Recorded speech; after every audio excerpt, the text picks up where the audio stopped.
আমি আজকে পাঙ্গাস মাছের ঘাটা রান্না দেখাবো। আমি পাঙ্গাস মাছকে ধুয়ে নিয়েছি। যে পাঙ্গাস মাছের ফুলকা, লেজ, আবার পাঙ্গাস মাছের পেটির মাংসের মধ্যে খুব তেল থাকে, তখন খাওয়া যায় না। বেশি তেল থাকলে তখন কেমন উল্টে আসে ভিতর থেকে। এই জন্য আমি আজকে পাঙ্গাস মাছের লেজ, পেটি, মাথা দিয়ে একটা ঘাটা রান্না করব।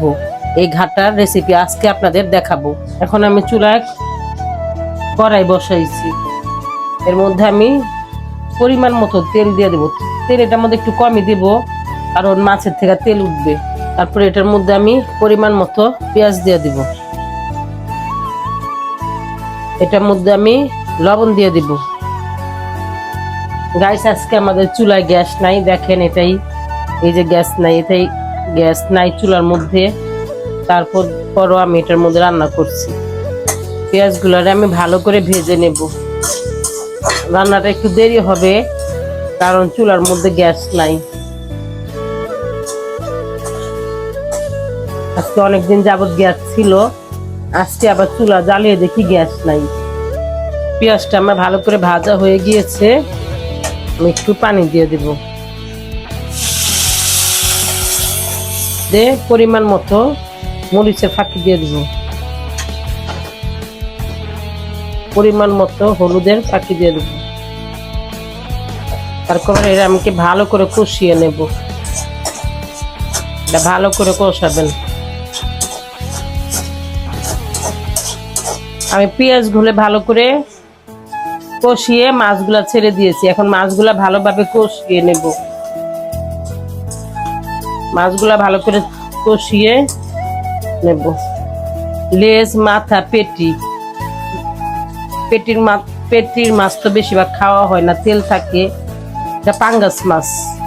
পাঙ্গাস মাছের তেল, পেটির মধ্যে তেল থাকে, মাথার মধ্যে তেল থাকে, সহজে খাওয়া হয় না। আপনি এইভাবে রান্না করবেন, দেখবেন অনেক টেস্ট হবে। আমি এই মাছগুলারে এইভাবে কষায় নেব।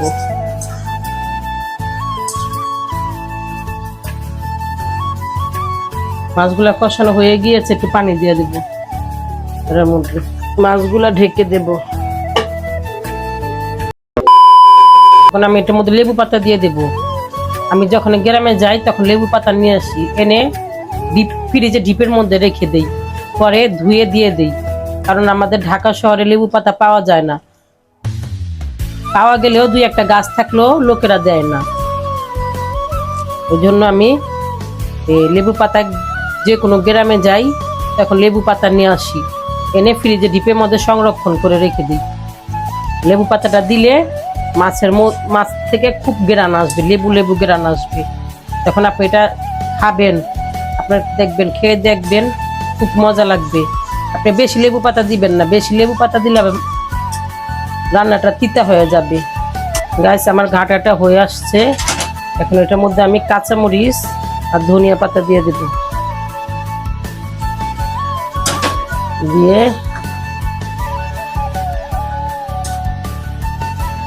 এভাবে নাড়া দিয়ে দেব। যখন ঘাটাটা হয়ে যাবে তখন আপনারা কাঁচামরিচ, ধনিয়া পাতা দিয়ে দিবেন। আপনারা মাছের মাথা, লেজ আপনারা এইভাবে রান্না করবেন, দেখবেন যারা নাকি খায় না তারাও খাবে।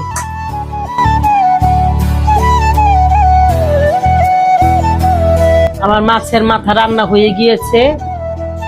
কেমন হয়েছে আপনারা জানাবেন। আমার রান্না যদি ভালো লেগে থাকে তাহলে আপনারা আমার পাশে থাকবেন।